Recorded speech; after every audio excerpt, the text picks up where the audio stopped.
Welcome to Freedom Cast, a podcast dedicated to interviewing star icons and entrepreneurs who have encouraged others to become more healthy and active.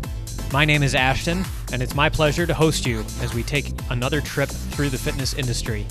It's entertaining and informative, and I hope it makes fitness more exciting and special to you in your own fitness journey.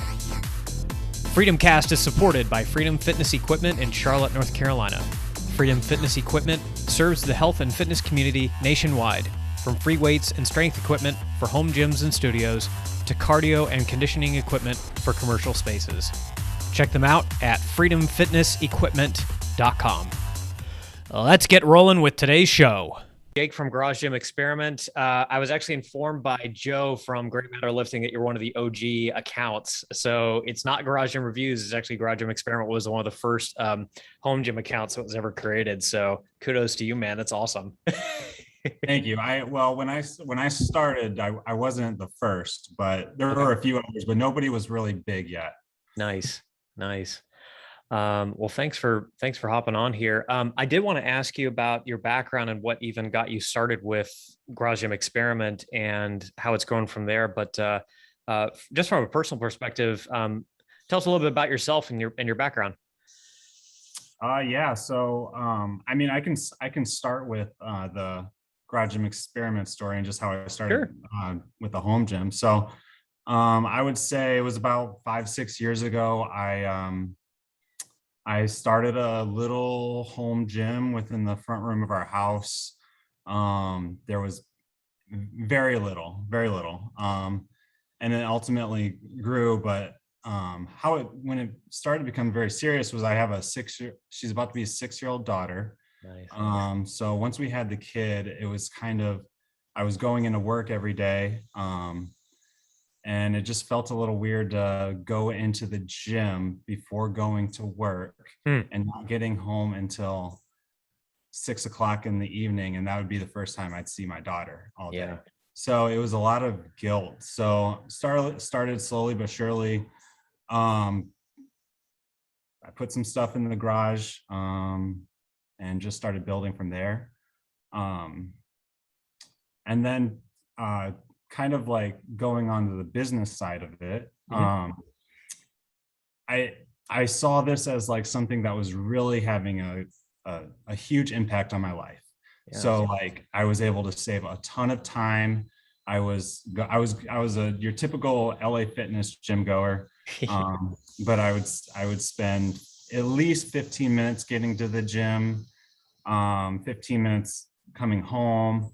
Like I said, on the weekdays, it was before work. And so it just took a ton of time.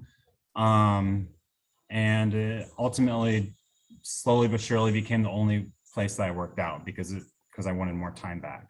Yeah. And then from the business side of it, I really just, I saw the impact it was having on my life, saw that there wasn't much out there. And then I started a basic blog and Instagram account.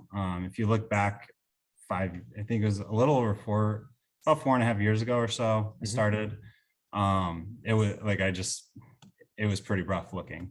And it's sort of kind of evolved to what it is today. Gotcha. So, but before I was able to make this my full-time job earlier this year in April. But before that, I worked in marketing analytics and on the consumer and then business to business side. So I kind of took a marketing approach I had the experience in marketing and was able to turn it into something. That would explain the number of surveys. So now that makes total sense. You're the analytics guy. So for those of you who don't know, Jake puts out a lot of surveys on his page on Instagram, a lot of polling data, and then produces that polling data for people to look at as far as the results. It sounds, if I were to guess with your background, then you would be using that and maybe selling that information to some other organizations or using that information with other organizations to make better business deals. But how are you using some of that information to either increase your reach or are you working with sponsors with that as well? No. Pretty simply, I am just gathering the data via Instagram stories, putting it onto Google Sheets, and then blasting it out to the blog. Oh, So nice. there have been a few companies that reached out and say, we love this, we read it every week. Wow. But I'm not, it's more of a free thing that I do. People enjoy it. It brings people to the website. It's more of just something that I like to do. Yeah. And it started off as kind of just a random, when I started it, it was just like, I want to know these things. I want to know a few questions. I blasted it out on a Sunday evening or something like that. And I did it one week and I was like, I want to do it again. And it just kind of steadily progressed and progressed and progressed. And people love it. And it's come to be probably the thing that most people think of when they think of Garage Gym Experiment. Yeah, for sure. Yeah, I love seeing the survey results too. Being in the used gym equipment space, it actually kind of helps me depending on what the market's doing. I kind of look at your results sometimes. I'm like, oh man, we should stock more of this. So it's kind of nice. Mhm. From the making this a full time. So how are you managing an income with Garage Gym Experiment? Because again, a lot of people may not understand. Like you can make a significant amount of income just through blogging and that kind of stuff. But I'm sure you've got other activities going on. Well, it's pretty much through reviews and affiliate links on the website. That's pretty simple. That's where the income is coming from. Okay. And with COVID happening, everyone was buying stuff. So it pretty much just a lot more people coming to the website, a lot more Instagram followers. So yeah. Gotcha. When you were before all of this, so what's your training background from a lifting perspective? Were you doing powerlifting or just general weight training, or did you have any specific kind of thing you were into before getting into this? Yeah, nothing really specific. I grew up playing sports, basketball, football, baseball, and I played a little bit of D3 football. After that, it's kind of just progressed. I haven't really followed, or it's kind of stayed relatively the same. The workouts are kind of based off of just what I enjoy to do, which is weight training, and I do like to run. Occasionally, I'll get in a mood or so every year or two and take it a little bit seriously. But I'm a bigger guy, so no times to really brag about. But Sure. more of an all around. Yeah. Okay. It's just, to me, it is more of just it's my fuel for the day. If I don't get a workout in, I'm cranky and sluggish and less productive. So I just like to keep doing what I enjoy to do rather than following specific programming usually. Sure.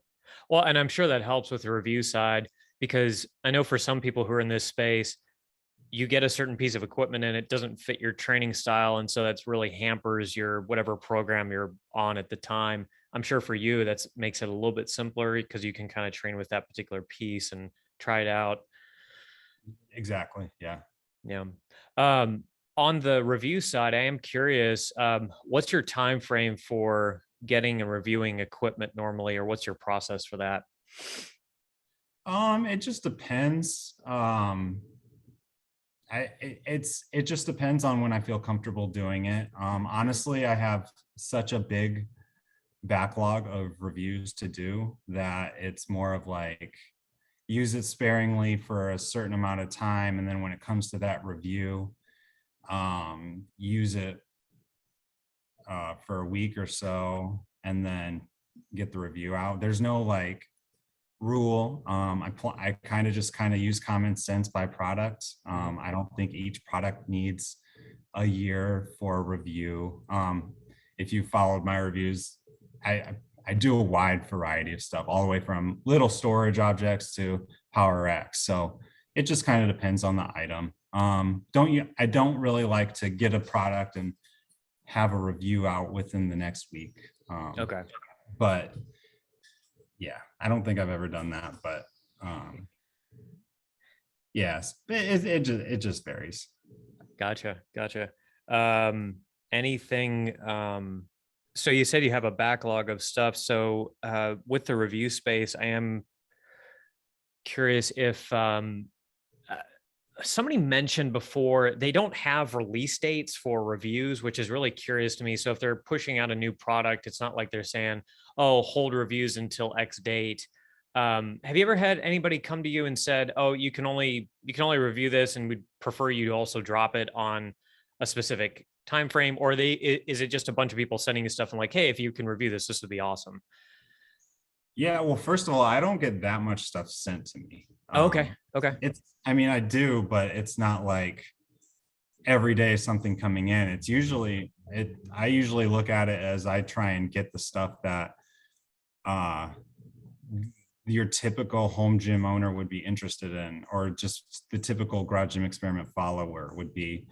So I usually stick to um companies, or usually stick with products that I think people would be interested in. I don't seek out random. I don't have time to do that either. So it's just, it's the reviews take a while. I don't have time to spend 20 hours on a product that is not going to actually help people.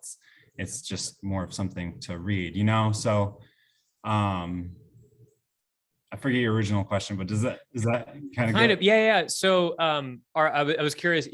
Like people are. Have you ever had I'll just ask this: have you ever had a company that said you need to drop this review on a certain date, Oh, right. or are they just I think drop it whenever? like twice. Okay, You There haven't really been a ton of companies that were ever just like, um, we need you to do this specific thing.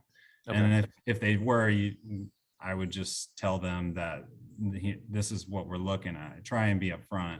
right. But most of them are simply like, we just want you to test it out. Um, Let us know what you think. Most of them are pretty reasonable, Okay. and are also usually interested in the feedback as well, from just like someone who touches a lot of products and Yeah. has a good understanding of who their audience is probably. Gotcha. Yeah. Um, when you were first starting out, how did that work as far as acquiring product? I'm making a few assumptions here. My I would assume that when you're just starting out, you're having to buy them as opposed to going out to those companies. But were you also were you purchasing those items independently and also reaching out to companies to see if they could send you things, or how did that work when you were first getting started? Yeah, when I was first getting started, I wasn't necessarily reviews focused at all. It was Oh, more of like community building, general tips. Um, but like as I kind of grew and progressed, it was pretty obvious like that's what people wanted. mhm, People wanted reviews, or at least like to talk about equipment. Like people really like the equipment. So mhm. it's kind of evolved to how it is today. But when I first started, there's no people just sending you free stuff. Yeah. I always say I didn't. If we want to talk money, I didn't make any money for 4 years. Oh, Um, wow. so I did, kind of. I didn't even really know what affiliate marketing was when I started. Mhm. Um, so yeah, it started off as just Instagram blog, talk about pros and cons of the gym, and just help build the community. I think I was maybe grew to a couple thousand, and I think one of the first reviews I ever did was like the kettle grip. So like I did the kettle grip, and it started off with a number of like really small items. Mhm. Um, and things that I could afford. Didn't really have a ton of extra money at the time. Mhm. So, so yeah, it started off very, very basic. I think it was also a good time to just get better at it. Yep. With a smaller audience, you don't really have to worry about people nitpicking your reviews or telling you how stupid that product is. So it just comes with the territory. Sure. Uh, on that note, have you ever come across a product that you thought this this is probably the most useless piece of equipment I'll ever see, and hasn't been used again or has kind of been trashed by the community? Oh, I'm sure. Typically, if I get something that is just not beneficial, like I said earlier, I just won't spend the time to promote it or write a review. Or if I do write a review, um, I try and really emphasize who it would be for. So Okay. there are a lot of really niche products that like I might promote, and it's really for like 5% of the audience. So the other 95% are like, this is pointless. And there are a few people who say this is the dumbest thing I'll ever see. But like if a product really gets to market, it's likely that at least they have enough interest from at least a small group. So try not to like bash too many products unless the quality is just really terrible. Sure. Okay, I'm going to stir the pot a little bit here. I want your opinion on Titan Fitness because I know they've come a long way from where they were as far as quality control. I currently have an X3 rack, so I'm extremely biased in that regard. But I know back in the day, people like Alan Thrall were absolutely destroying them. But what's your current opinion of that organization? I've heard mixed things, especially as far as their involvement with the home gym community, but I don't know. I'm curious about your perspective now on them. Yeah, Titan. So I didn't own or check out really much Titan until the last year or two. Okay. And everything, I have never had an issue with Titan. Yeah. The products, they're all kind of what they are. They're budget price. The quality is average. But for most people, it gets the job done. And I've had a lot of conversations with people, who are just like your typical person trying to build out a home gym one step at a time. And it's either they're going to buy this product from Titan, or they're not going to buy anything at all because it's just out of their price range. Yeah. So like I think there are, like, when it comes down to it, better long-term products, most of the products long-term are better from a lot of the other companies, even some other import companies. There's definitely a place for Titan who they have the free shipping, and they have a lot of products that many don't offer, like a plate loaded lat pull down, or a hack leg press for $700. So I think like the variety of equipment that they offer with the overall price is solid. Like, and this is not taking into any of the like kind of dramatic stuff that people say about them in terms of copying other products. So like you just have to take into account. But when it comes down to like that viewpoint, it's like either there's a lot of people are like, I'm going to buy from Titan, or I'm not going to get anything because I just can't get that right now. So they'll choose to buy from Titan. So I think they have their place. I wouldn't recommend somebody who wants to have a home gym for 20 years to buy only Titan. But I think a lot of people will buy their Rogue or Rep racks and bars, and then like the accessories as you're buying one step at a time after. It's fine for most to get Titan. So yeah.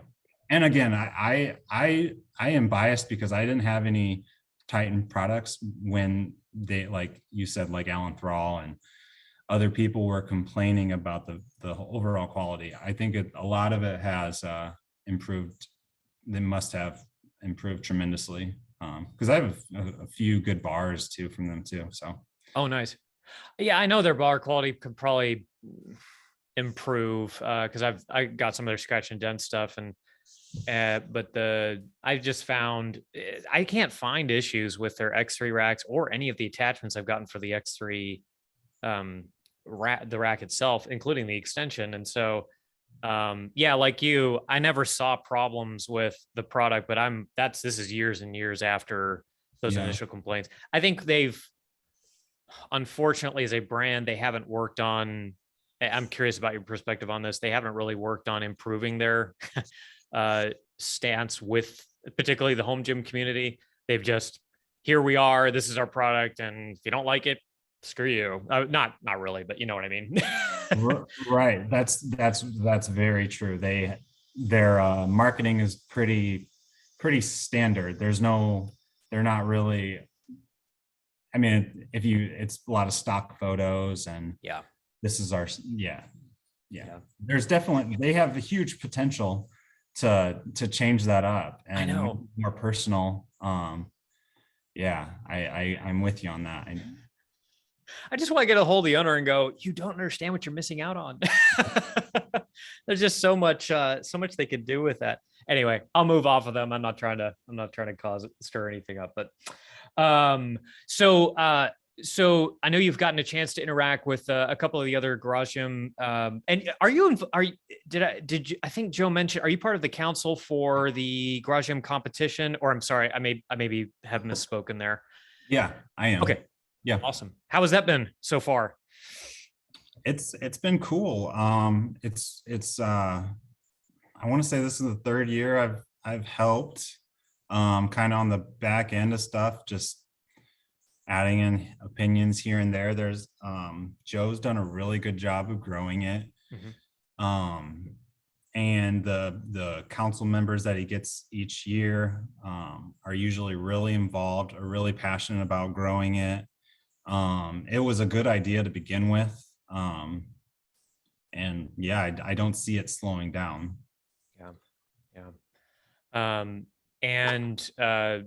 Have you personally participated in the powerlifting portion, or just more as okay, got it. No, I haven't. Gotcha.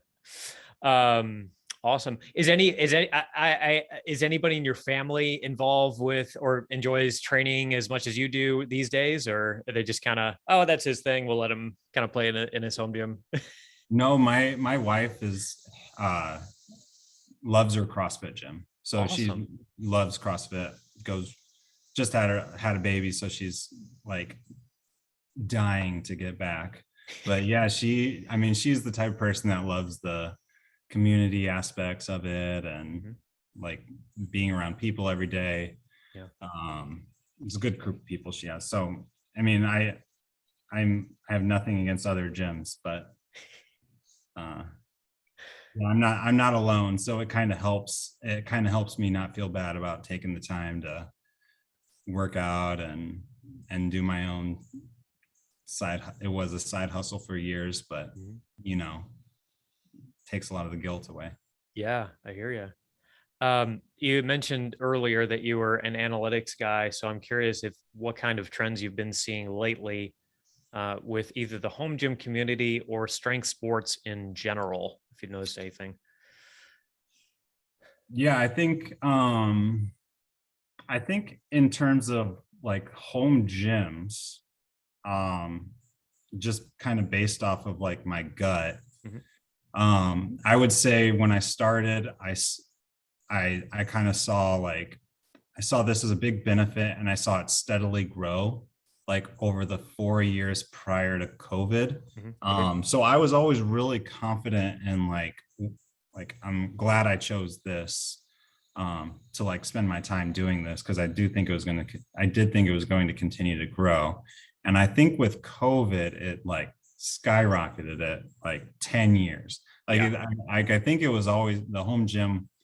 The benefits of the home gym would eventually pass on and people would realize them. But I think it skyrocketed about like 10 years. So quite a bit more people have home gyms.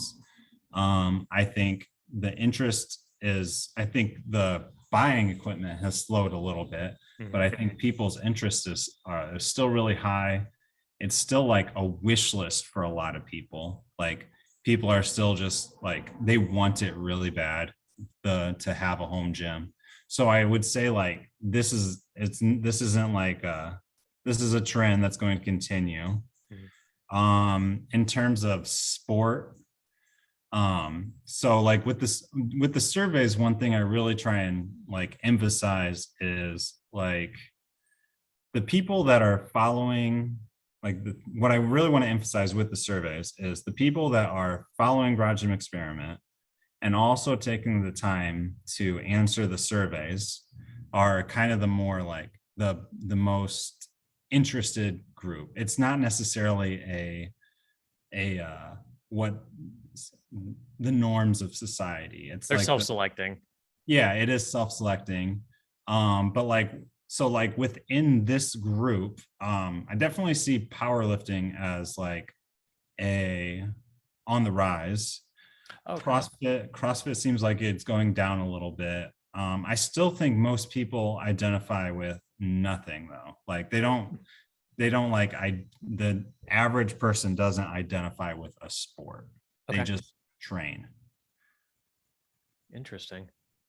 And I'll have to do a survey, another survey on that. But and I plan on it. I actually plan on doing it soon because we recently asked what sport you're most interested in, and powerlifting was number one, bodybuilding two, CrossFit three. All those were relatively close though. Okay. So, and then I think I had strongman, and then in another survey, weightlifting. Both were quite a distant fourth. But I want to know from somebody who's seen the numbers what the percentages have been on the trend about strongman, because my intuition was that it's getting bigger, but it's still getting bigger. So I've done the survey, the same survey, I want to say for the last like year or maybe 9 months or so. Okay. And you can kind of see the trend, and in general, not like massive amounts of movement. Okay. I mean, you go strongman from 6 to 8% or something like that. So I think those types of trends take years to develop. But I personally haven't seen much more strongman. Okay. Yeah, it's not like that's not like it's not like a highlight I noticed much. Sure. Yeah, I the only reason I mentioned that is particularly during so I follow Barbell Medicine a good bit, and their health aspects linked with the powerlifting and lifting and training. So they're kind of combining those two things together. And one of the things that Alan Thrall did for them, because he was on their staff, was create an entire strongman program, because those implements were readily available during the pandemic.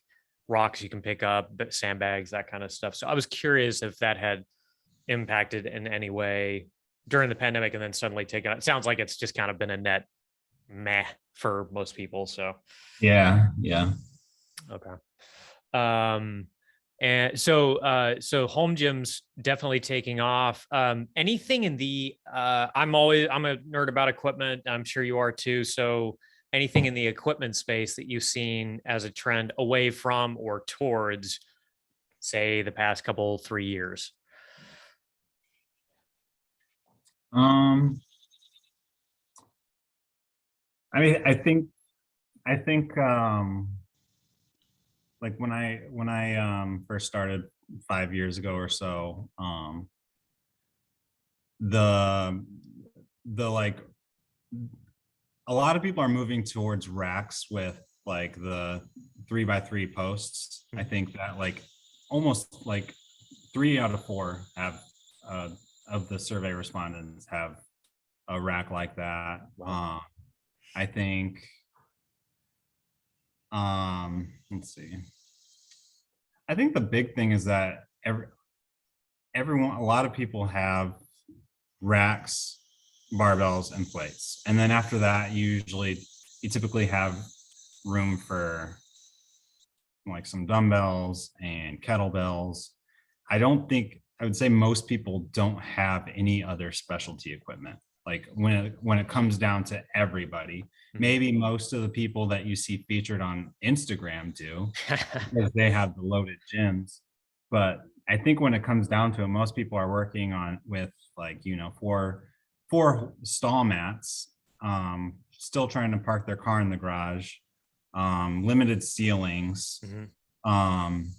So, I mean, I haven't really noticed a ton of like individual pieces really rising, other than like more people are adding the basics. Okay.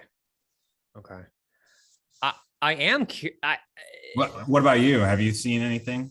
The big thing for me has been wall mounted racks. I've gotten more questions and requests for wall mounted racks. And I'm not talking about PRX, because I found out that they have to have 100 and something ceiling height to put that up against the wall with hydraulics. But the fold away racks that Rogue is making, Rep Fitness is making, and most other manufacturers are doing, which is putting to the side.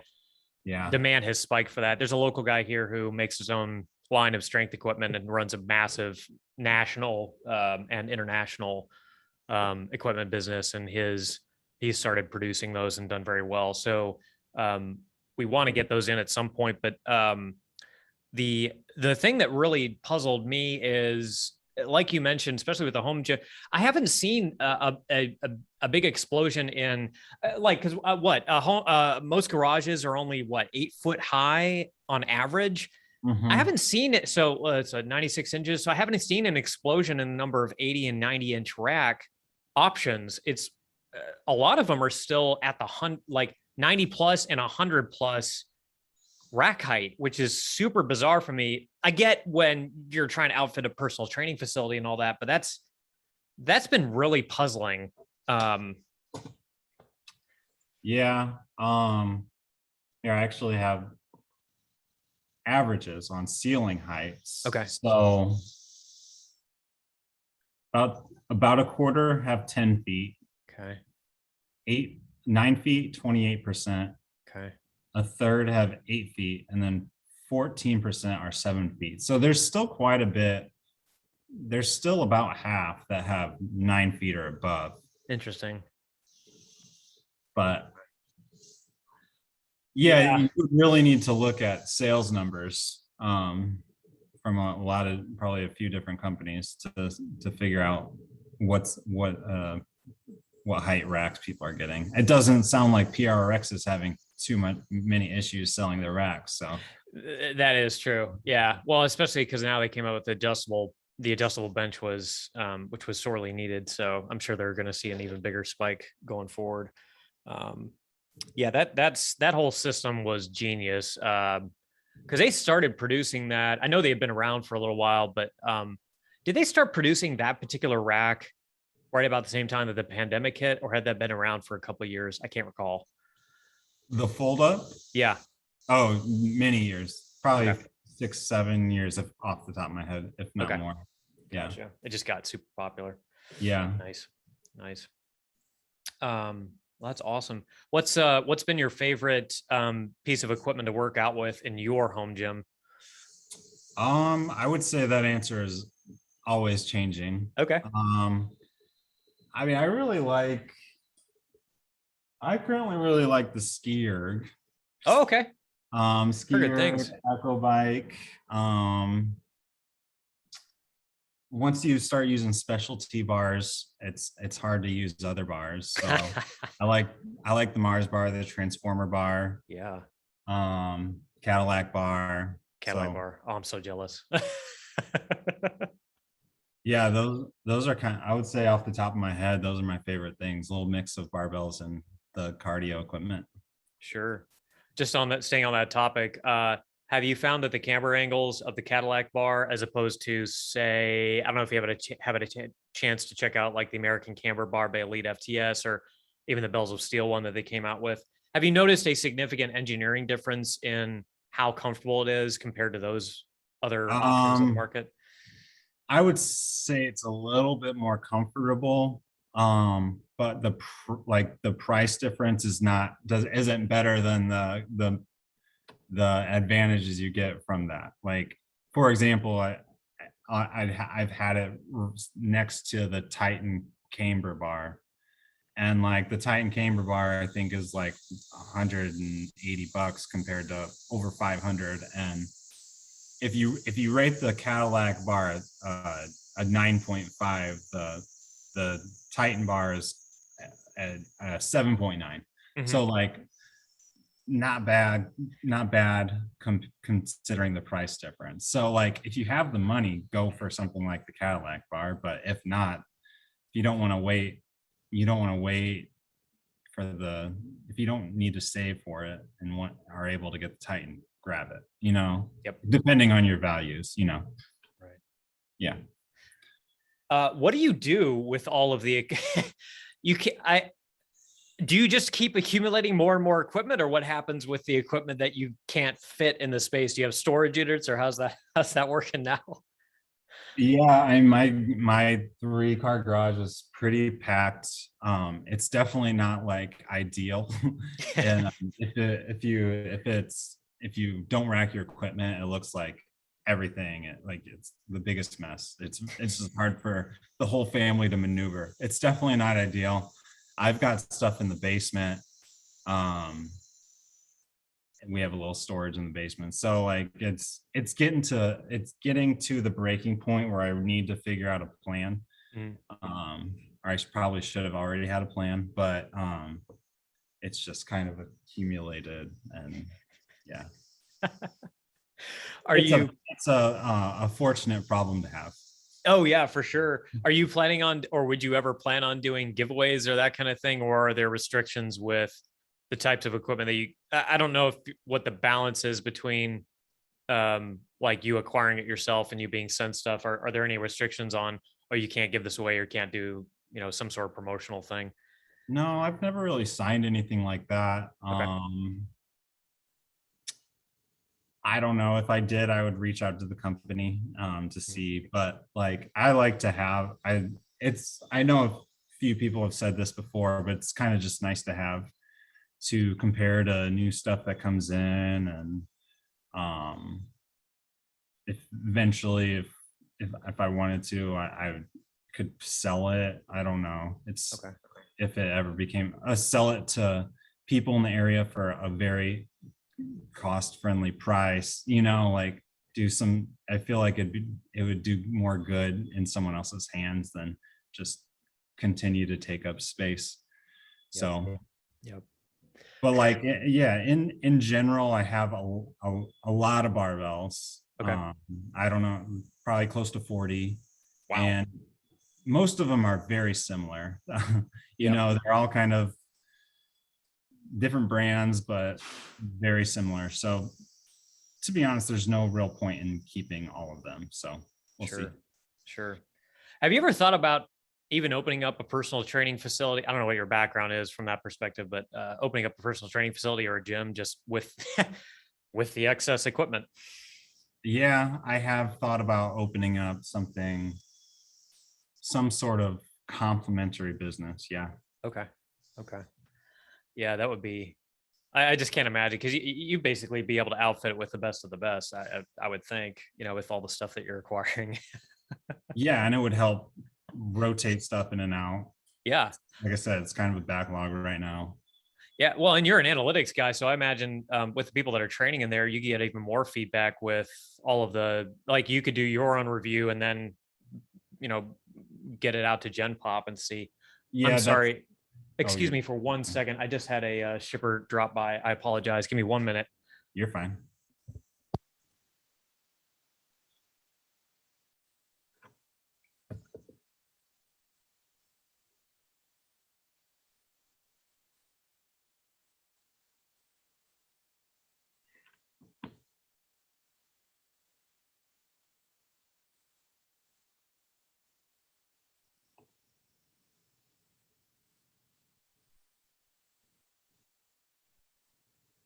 Sorry about that. Our pickup schedule is kind of off and weird like that. Sorry, go ahead. You were saying something, I think.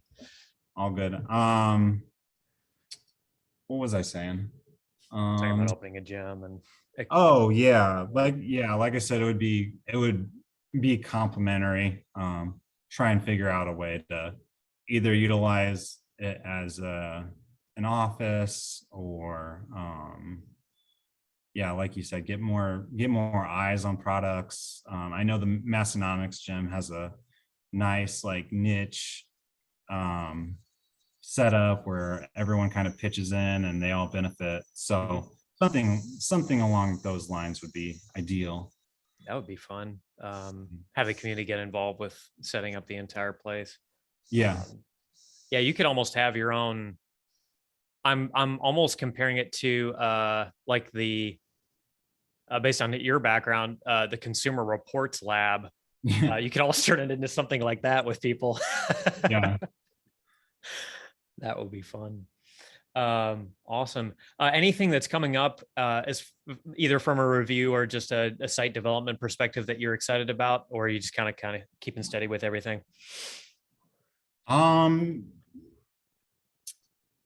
Yeah, honestly, right now I just kind of want to get better at what I'm currently doing. Been doing this full time for a few months, so it kind of feels like got to a point where it grew and grew and grew, and then it feels like I'm at a startup again, where I want to figure out like what's the best way to go move forward to create something really for the home gym community, something that they can be proud of, to say like, you know how weightlifting has certain brands that they're proud of, and Yep. yeah. So I want to ultimately create something that is a good resource, strong brand, and I have plenty of ideas. So it's just going to be over the next 6 to 12 months, trying everything at a very manual level, and then hopefully get to scale. But yeah, like I said, just kind of a lot of things in the head, and need to figure out what would ultimately work best. Sure. Is there anything that you would like to see some big company do, whether it be Rogue or Rep Fitness or anything for the home gym community? And it can be on the equipment side. It could also just be it could be anything that you're like, wow, if they did this, they'd really get an incredible amount of attention, love from people who are in the home gym space. Good question. I would say that like no one's really doing that. Hmm. I think Rep's doing a pretty good job for like the vast majority of people. Um, but a lot of the companies have gotten. I feel like a lot of the companies have done really well this past year with COVID, Hmm.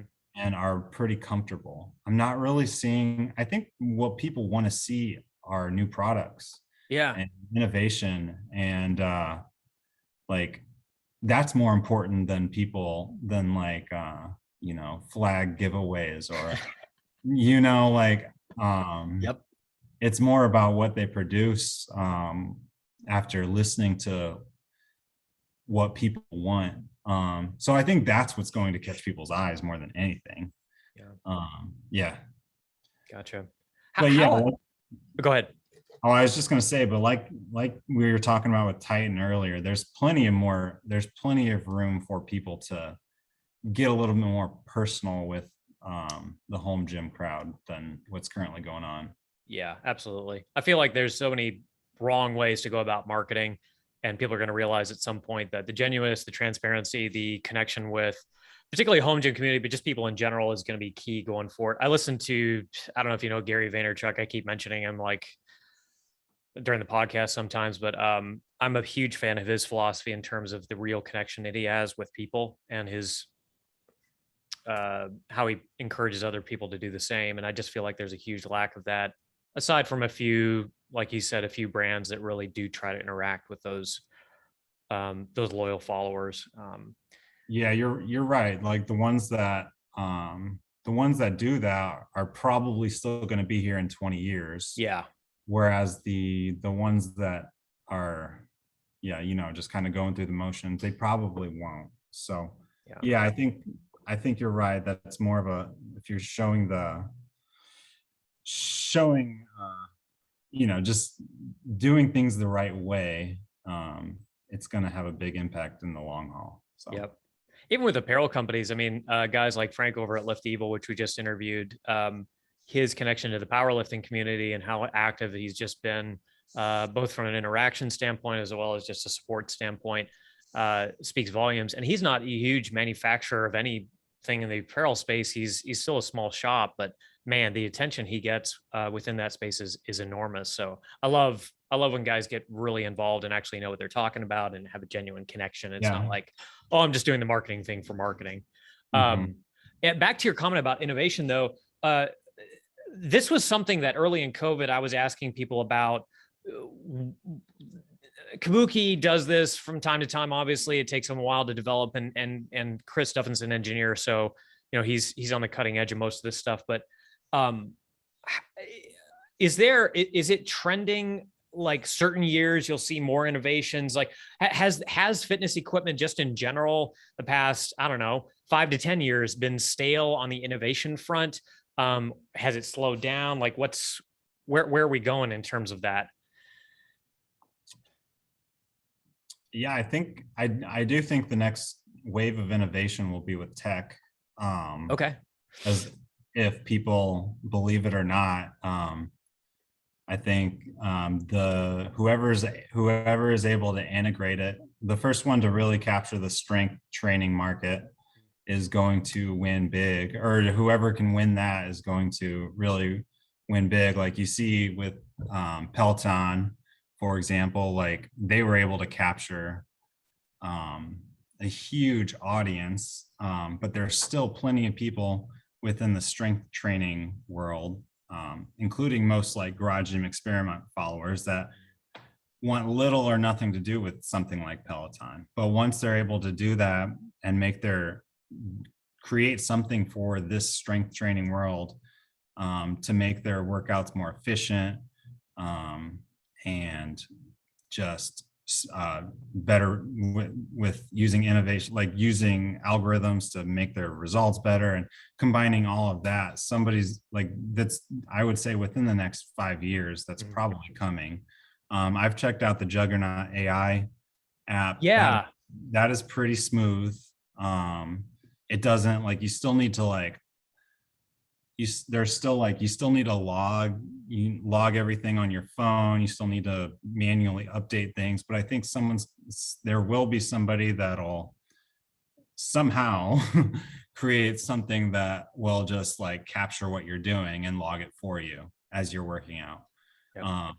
So I would say that's probably the next wave of innovation. And I think you're right. Like, over the past 5-10 years, barbells have gotten a little bit better, racks have gotten better, like cardio equipment's gotten a little bit better with like the Rogue Echo Bike coming out, but like there hasn't been anything that has made workouts and strength training workouts like tons better since for 10 years ago. I would say part of like but at the same time, part of the innovation that may have slowed, you also saw prices go down. So like, yes. So like today, like while prices have gone up a little bit in the last 6 months or so, it's still a lot cheaper you're still getting a lot higher quality equipment at lower prices. So that's also something to keep in mind. Sure. Have you done any reviews of apps or systems that you can attach that track bar path, velocity, that kind of thing? That's been one of the biggest things I've seen recently, particularly for powerlifters, has seemed really helpful. No, that's one of those more niche things that like I can see only a select group doing. Yeah. But no, I haven't done anything like that. Okay. I was just curious. I've seen the people that have them seem to really enjoy them, but I didn't know if there was any longevity to that. Coop keeps mentioning essentially a connected world of what do they call it? Internet of Things in regards to all strength equipment. So racks and bars and that kind of thing. So I'm curious if we're going to be going the way of like Amazon Alexa, where everything is going to be chipped and tracked and that kind of stuff, or if they're going to have add-ons to pieces where, you have to attach it to the rack and then it'll function, or if it'll be integrated natively with the strength pieces. I imagine it'll start off pretty rough, and then eventually turn into something pretty smooth. So I don't know, but there's a lot of smart people probably trying to figure this out right now. So should be fun development, especially if they can make it. What I'm hoping is that it's not so darn expensive that it only makes sense for commercial spaces or personal training facilities with like D1 athletes. I'm really hoping that they can it might be like that at first though, Yeah. kind of. Yeah. But yeah, if you already have like a strength coach watching you, it's not really as as necessary as when you're just on your own and you're going through your programmed workout. Mm-hmm. But Yep. That makes sense.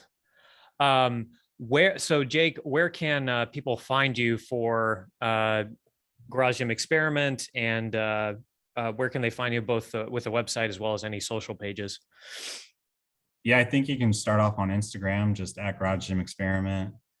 The website is garagegymexperiment.com. You can subscribe to the blog where we post all of the survey results, reviews. We have a newsletter as well where there's more highlights of what happened over the previous week and notable sales and discounts, etc. So subscribe to the blog and Instagram, I would say, would be the primary spots. Awesome. I've got time for your newsletter. I didn't realize so you're pushing out the survey results and all that stuff on via email to everybody once you've done them. Correct. Via the blog. Yeah.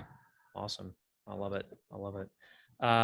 Very good. Well, thank you, Jake. I really appreciate you coming on, especially with having a newborn the past month. Congratulations once again on that. That's huge. Thank you. Appreciate it. Well, I appreciate you having me. Yeah, man. I'll be sure, just from a logistics standpoint, to there's a few people ahead of you in the podcast episodes, but I'll tag you the week leading up to it, send you the links to everything, and make sure that you're aware when we're premiering it. We premiere it on Saturdays at noon, so I'll keep you updated on everything. So thank you again. I really appreciate your time, man. Yeah, thanks. Alrighty, bud. Take care. Bye. Bye. Thank you for listening. Please give Freedom Cast a 5-star review on Apple Podcasts or wherever you listen to podcasts. It would mean a lot to our business. Plus, it's fun to read y'all's reviews. See you next time.